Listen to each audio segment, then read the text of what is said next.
institution, very, very organized, very massive.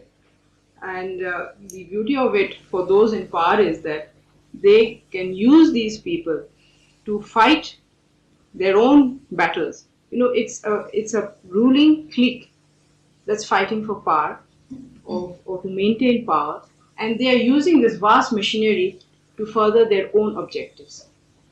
It's not for the people, it's for themselves. It must be remembered that governments make war, people do not make war. उसी बात को आगे बढ़ाते हुए नजमा कह रही कि ये जो पूरा इदारा है मिलिट्री, वो बहुत ऑर्गेनाइज या बहुत मुनज़्ज़म होता है, और इसको जो हुकूमत में जो लोग होते हैं, ये जो तबका होता है, हुकूमत तबका, पूरे तौर से अपने मफादात के लिए इस्तेमाल करता है, अपने मफादात को आगे बढ़ाने के लिए और अपने क़ुव्वत के लिए आगे बढ़ाने को इस्तेमाल करता है। और ये जो जंगें होती हैं, ये लोग नहीं चाहते, अवाम नहीं चाहते, अवाम नहीं करते, बल्कि हुकूमत के मफाद में होता है, इसीलिए वो जंग मुसल्लत करती है लोगों पर।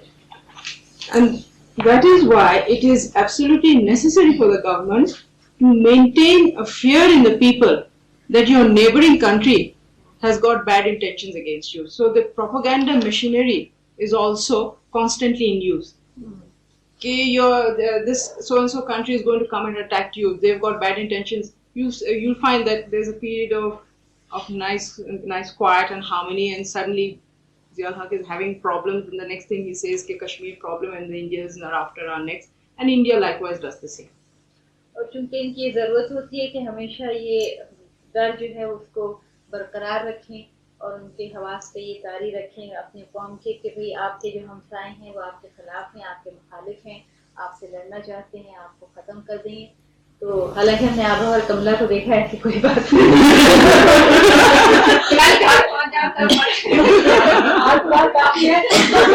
हमारी बिल्कुल खिलाफत नहीं कर रही, लेकिन हुकूमत के जो हुक्मरान तबका होता है, इसलिए उसके मफाद में होता है, वो इस किस्म की फियर या डर फैलाने के लिए पूरी प्रोपेगेंडा मशीनरी को इस्तेमाल करते हैं। और आभा से पूछे कि वो क्यों नहीं आना चाहती थी Pakistan. And this is and the biggest example, the most important example, is the fear that Americans have of the Russians. The amount of propaganda that has gone in, if to the Americans, a Russian communist is some kind of an ogre, monster who is out to come and eat up everybody. इसमें जो हमारे कोई भी मुल्क जो है वो उसको आइसोलेशन में आप नहीं देख सकते, क्योंकि जो बैनुल-अक़वामी सियासत है उसका भी हर चीज़ पे बहुत ज़्यादा असर है। तो नजमा ये कह रही कि जिस तरह दुनिया दो कैंप में डिवाइडेड है, तो अमेरिकन का जो खतरा है, खौफ है कम्युनिज्म से, वो भी बहुत हद तक जो हमारी आर्मी को जिस तरह इस्तेमाल किया जाता है उसमें रिफ्लेक्ट करता है। And this fear of rival powers is used as a justification for constant arms build-up. और उसी का सहारा लेकर ये जो असलहा की दौड़ है उसमें उसको जस्टिफाई किया जाता है कि चूंकि ये दो कैंप्स हैं और इतना फेयर है कि हमको ज़्यादा ताकतवर होना चाहिए, हमको ज़्यादा मजबूत होना चाहिए, इसलिए ज़्यादा से ज़्यादा मिलिटराइजेशन या इस्लाह पे जोर दिया जा रहा है। I think there is no church or any religious body or anything that is more institutionalized and highly organized than the military, the international military machinery. And you see, now we look at the military from the inside. A man, they advertise, come and join the army, protect your nation, protect your family, protect your house and home, things of that nature. Now, that each one of us, when we take up a career, we need to feel pride in our work.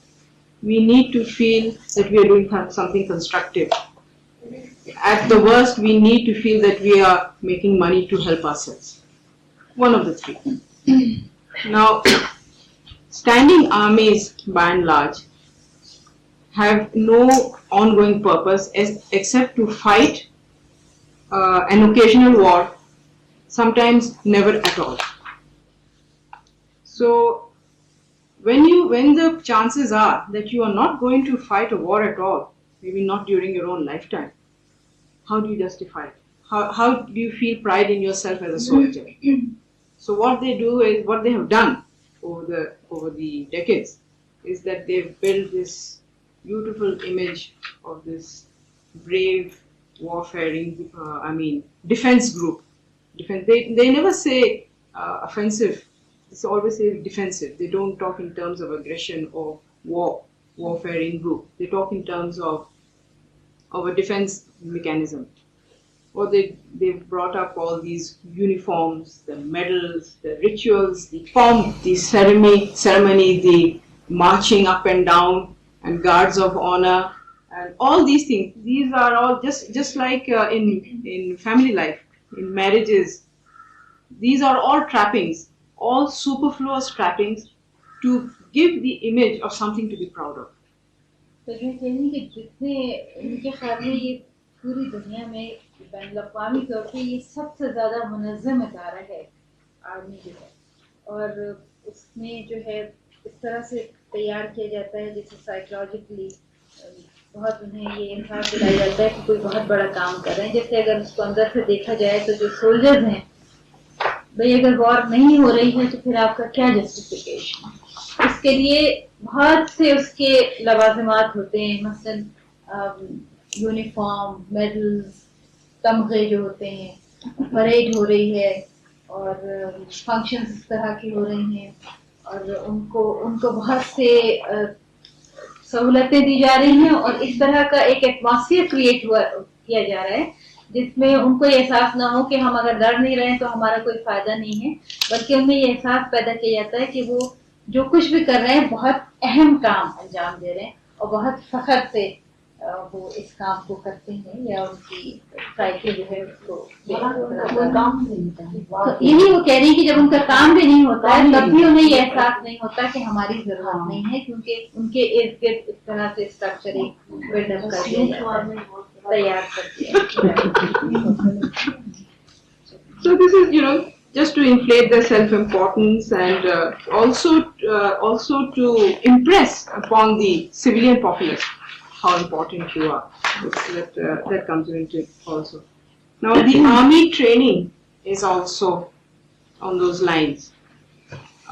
They develop the macho image. They want the men to be tough. They want them to be aggressive. They are actually taught. I don't know much about the insides of the Pakistan Army, but what I've read about the British Army and the American armies, the European armies and the American armies,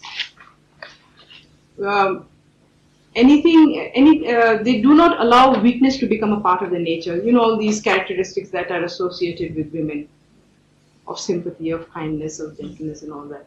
That is confined to family life. Outside, you are to be the tough, brutal man. The other thing is they have to be taught to hate the enemy blindly. They have to be taught to hate the enemy blindly, otherwise they cannot kill. It's not, we do think in terms of men being aggressive, but it isn't easy really to go and kill. To actually go and kill someone, especially the first time, it takes a lot out of you. Or to face death yourself. But to face death can be accidental, but to go and kill another human being, it really takes a lot. And this has to be, drummed into them that if the other fellow if you don't kill the other fellow first, he'll kill you. Kill or be killed. And also, you are doing it to save the world or to save your country, that you have to kill. And therefore, a kind of brutalization takes place. They toughen you. The commanders who train soldiers are very rough. They can be very cruel. And if you are the soft kind of man, the psychologists, I don't know how it works, but they say that they punish him, they brutalize him so much that in reaction, he becomes a cruel person himself. ये जो army की training है, ये तरबियत है, ये भी एक अहम हिस्सा है, क्योंकि इससे न सिर्फ टफ या मजबूत होना सिखाया जाता है, बल्कि अपने दुश्मन से नफरत करना बिल्कुल आंखें बंद करके इस तरह सिखाया जाता है कि ये नहीं देखा जाता कि वो एक इंसान है, बल्कि दुश्मन है जिसको मार देना चाहिए, वरना वो आपको मार देगा। तो इसमें तशद्दुद का एलिमेंट या अंसर जो है वो बहुत हद तक आ जाता है, और ये सब चीज़ें उसके रहन का या उसकी तरबियत का एक हिस्सा बन जाती हैं। Najma, can you come down to check? I can't. I mean, you're just giving you the other use of the military today. I'll come to just main points in the form of questions. One is, why are the superpowers so interested in us? Why are they so interested in us? Why are they giving us so much arms? Why are they giving us so much economic aid? Because the arms package, the military aid package is always tied in very closely with that. And a lot of economic aid comes under different heads, and it conceals part of the military package in terms of the infrastructure. For example, for arms they'll only give you, say, tanks and planes and things like that. But for the infrastructure, for your military installations, they put it under the economic package. And that way they hide what they are giving a country, because they want to, obviously they want to hide all that from us civilians. So if we are getting a certain amount of arms aid, you can be quite sure that part of the economic aid goes into it also. It's not all of it. Now you have to look from a global point of view. In the modern industrial world, there are 80 basic commodities, 80 odd basic materials, raw materials that are required for manufacture. I mean, whether it's machinery or your cosmetics or your, all the entire gamut of consumer goods, as well as arms. For everything, for everything, there are 80 odd basic raw materials. And obviously they're spread all over the world. So they are interested in our economic resources. They're not interested in us, they're interested in economic resources. The other thing is that here we come into environment, or rather ecology, environment, both. All the all the research that they do for developing new products, the raw materials come from your warm countries, from your tropical countries, and from your rainforest areas. The gene banks that they have to make new strains of wheat or rice or whatever, for doing research on making, for developing better food crops, and for other cash crops, for making other products. The roots of them, or rather the sources of them, are in the monsoon and the tropical countries. And if they lose control over these areas, then they will not be able to manufacture most of their goods. इसकी वजूहात रजनी बता रही है ये कि अगर आप उसको पूरे दुनिया के सामने रख के देखें ग्लोबल तरीके से, तो ये आंच बनाने के लिए या मशीन में बनाने के लिए anything, consumer as well, कोई भी चीज के लिए 80 तकरीबन 80 बेसिक चीजें हैं, बुनियादी चीजें हैं, जिसको हम खाम माल या रॉ मटेरियल भी कहते हैं, और उसकी जरूरत होती है। अब उसका क्या रिश्ता है माहौल से या माहौलियात से, वो ये कि ये सारा रॉ मटेरियल जो है वो गर्म मुल्कों से या जहाँ बारिश होती है इन्हीं इलाकों से उन्हें मिलता है ज्यादातर। तो उनकी जो असल वजह इसके पीछे ये है कि वो इन मुल्कों पर अपना तसल्लुत, ये किसी तरह अपना कंट्रोल, अपना कब्जा रखना चाहते हैं। The other thing is that since economic resources are limited, certain things like minerals and oil, the general idea is for the West to consume as little as possible, first consume ours, and then they will go back to their own. By that time, they will have produced alternative forms of energy.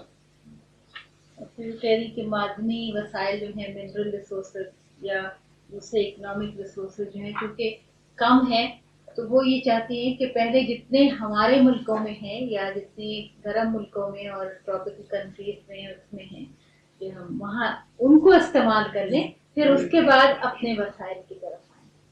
So that is what the whole purpose of foreign aid is. The foreign aid comes to develop our country, and that we've already heard. we develop our country, develop our resources for their benefit, and to make it easier for them to get more of what they want than we can get, we who are entitled to it. You'll find the democratic superpowers or powers supporting military dictatorship, because then they can dictate what kind of society they'll have, what kind of a government they'll have, a capitalist society and the monopolies and all the rest of it. और फिर जो foreign add आती है, तो मैं कह रही आपने देखा है कि पिछले दिनों में बताया गया है कि किस तरह वो उन्हीं के फायदे के लिए इस्तेमाल होती है, और जो डिक्टेटरशिप है, ये मिलिट्री जो है उसको कायम रखने के लिए इस्तेमाल होती है, और उसके जरिए जो अपनी क्लास इंटरेस्ट है या जो उन मुल्कों का इंटरेस्ट हमारे यहाँ है, बिग पावर्स का, ये जो भी एक देते हैं उनका इंटरेस्ट जो हमारे यहाँ है, उसको उसके लिए इस्तेमाल की जाती है फॉरेन एड आती है. So now you can categorize it. और कह रही हैं आप तज्जिया करते हैं अपनी जो मिलिट्री डिक्टेटरशिप है उसका क्या रोल प्ले कर रही है. So today what is known as the military industrial complex, it's the biggest money making group in the world. I mean, you put together all the industries and factories of the world that make consumer goods on one side, and the amount that goes into making arms, there is just no comparison. It's like a drop in the ocean. Much more goes into that. America is the biggest producer of arms. So are other countries, but America is the biggest producer, followed by Russia. And for them, it's an economic point too. When we export raw materials or even value-added goods, even finished goods to them, the value of that is very little compared to the value of arms. Like if an F-16 or something costs $1 million or dollars.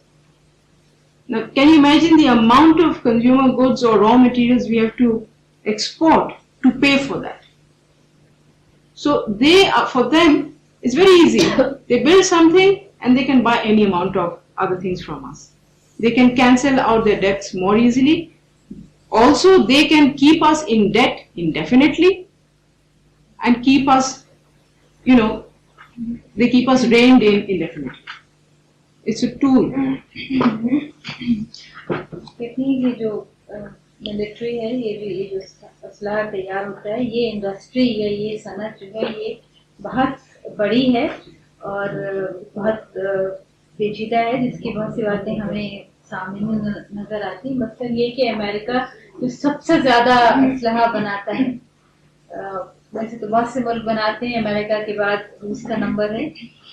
तो होता ये है कि हमको तो उन्होंने एक F-16 बना के दे दिया या कोई और चीज बना के दे दी, लेकिन यहाँ से जितना रॉ मटेरियल उसमें जाता है और जितने और चीजें जो कंज्यूमर गुड्स की हैं, आम इस्तेमाल की हैं, जो हम उसमें ले सकते हैं या उसके बदले ले सकते हैं, वो बहुत बड़ा हमारे लिए लॉस है जिसका हमें अंदाजा नहीं होता. उसके जरिए वो मुस्तकिल हमें कर्जे में रख सकती हैं, कर्जे में जगह सकती हैं. उन्हें तो बहुत फायदा होता है, लेकिन जो मुल्क उनसे लेते हैं या खरीदते हैं, जिन्हें वो कहती रहती है मुस्तकिल की ये आपकी जरूरत है, एक तरह से ये उनकी मंदी है उनके मुनाफे की भी, क्योंकि उनका मुनाफा भी इसमें बहुत ज्यादा है और उसका नुकसान हम बर्दाश्त करते हैं रॉ मटेरियल और आम इस्तेमाल की चीजों के सूरत.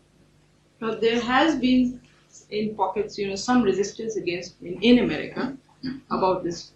But the problem over there is that there are some states which are almost purely arms producing states. I'm talking of the United States of America.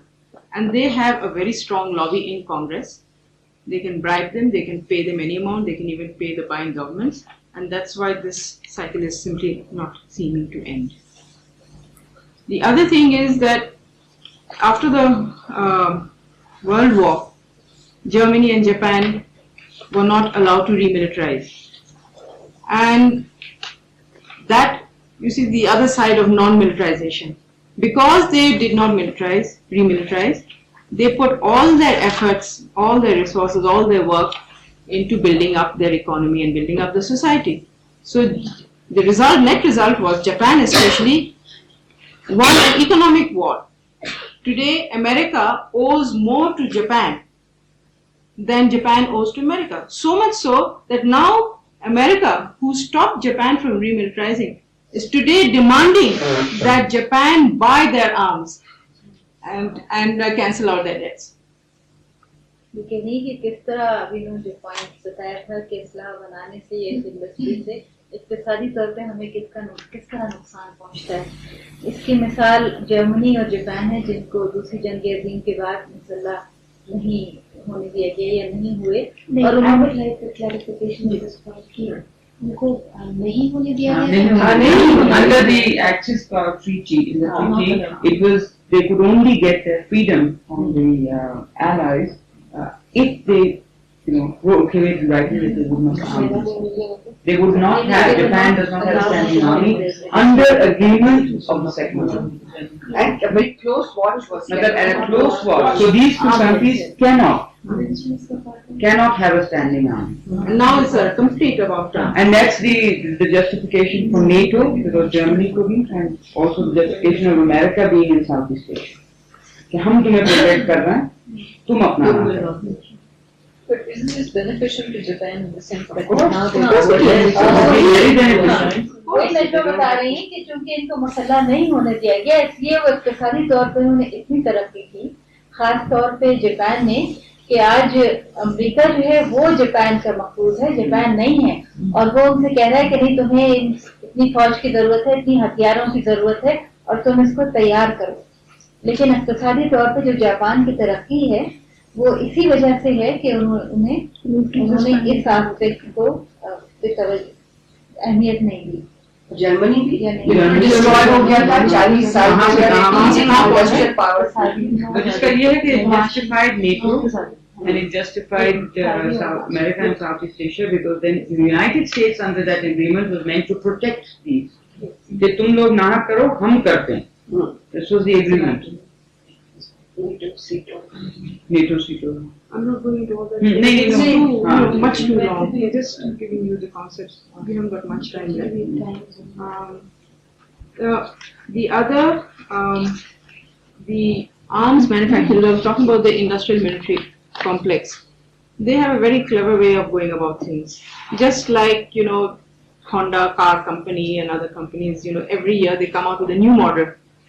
So the military, the arms manufacturers do the same things. They'll sell you something. By the time it is manufactured and made, it takes 5 years. By then they've developed something else, and they'll say this is obsolete. Now you have to buy this. So this is an ongoing problem. एक और तरीका इनके मुनाफा कमाने का नशा बता रही हूँ, जिस तरह आपने देखा होगा कि हर साल एक नया मॉडल निकल आता है गाड़ी का, तो वो भी वहाँ भी यही हो रहा है कि हर साल एक नया मॉडल निकल आता है और बहुत सी चीजें ऑब्सोलीट या नाकारा करार दी जाती हैं कि ये काम की नहीं रही. तो एक जहाज अगर ऑब्सोलीट हो जाए या नाकारा करार दे दिया जाए तो उसमें हमारा तो बहुत नुकसान है, और उनका बहुत फायदा है कि इस तरह वो हर साल नई नई चीजें बेचते रहते हैं और हमें इसी चक्कर में और स्पेयर पार्ट्स के चक्कर में. There's the other thing. You take the Pakistan army for example, Pakistan military for example. We've got really a mad mix of things. We've got arms from China and Russia and America and France and several other places. So, like they don't dovetail. Some can be only used by some, another can be used by others who are trained to, because they have highly complex items. You have to be trained to use them. And the problem arises when you need spare parts. So they can blackmail you. Once you've bought something from any country, you are permanently dependent on them to maintain that and to get spare parts for them, because they are machinery, they will break down, they will need spare parts. तो दूसरा ये कि ये spare part Let's stop. Question है छोटे से क्या आप अंदाजा हमें बता सकते हैं कि पाकिस्तान की साल भर की गंदम, साल भर के चावल और साल भर की कॉटन की प्रोडक्शन में हमें कितने F-16 मिलेंगे? I can give it to you. I have figures, rough figures in Karachi. If you want, I can send it. I have a lousy memory. I always talk about the things in front of me. Did you mention things like Body Foundation and Shine Foundation, other ways of siphoning money from Yes, that is there, but those are They're finer very big. details. They're very big. Yes, they're very big, but there's no comparison to this. I mean, nationally speaking, they sound like conglomerates. Basically हमें ये समझना है कि ये पूरी foreign add जिसमें military add शामिल है, ये मोनोपोली कैपिटलिस्ट सिस्टम Yes. की बका के लिए है. अगर ये ना हो सके तो मोनोपोली कैपिटलिस्ट सिस्टम कोलैप्स कर जाए.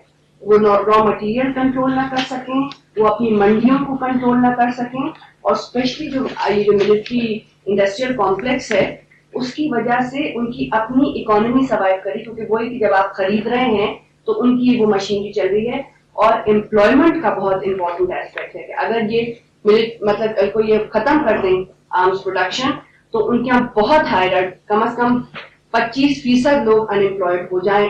I mean other than existing unemployment, तो कोई 25% लोग True, unemployed. but given some time, those same capital goods can be used for other things also. That has been found too. I mean, given some time, it can be done, and it's not only in the capitalist societies; it's also in your yes yes socialist absolutely. countries. दोनों कम से कम वो है. Expect करते हैं कि 10 या 12% employment जो है इन इकोनॉमीज में सिर्फ आर्मामेंट्स इंडस्ट्री की वजह से. Some states are, as I said, purely concentrating on arms. मैं कहती हूँ ब्रूटलाइजेशन की बात की थी, किस तरह उनको प्रोटेक्ट किया जाता. पता है आप लोगों ने वो सीरियल आया था, वो इसका नाम था, हमारे टेलीविजन पे दिखाया था. इस तरह कोई पंचिंग बैग लटकाया हुआ और उसको जैसे कह रहे हैं कि बस तुम ये समझो कि ये तुम्हारा दुश्मन है, अब इसको मारो और तुम उसको ये गालियां दो. दिखा रहे थे किस तरह पहले ग्रुप में मुझे डरे हुए कुछ कंफ्यूज जो न्यू रिक्रूट्स आए थे, आहिस्ता आहिस्ता किस तरह उन्होंने taking everything out on the filthiest abuses and punching away at that. You've got to kill it. This is your enemy in front of you. 71 में जो मिलिट्री ट्रेनिंग दी गई थी for east Pakistan, which included it, and this is people like General Mithra, who was head of the commando force at that time. They used to show films of one stray army guy being attacked by 5 Bengalis. They would show it again and again to build up this thing that this is your enemy and this is what we do to this army person. They would repeat the whole thing and get them worked up psychologically. Okay, before you ask questions, can I quickly finish, or do you want me to continue? We have to be there by quarter. Let's Because this is important. All right.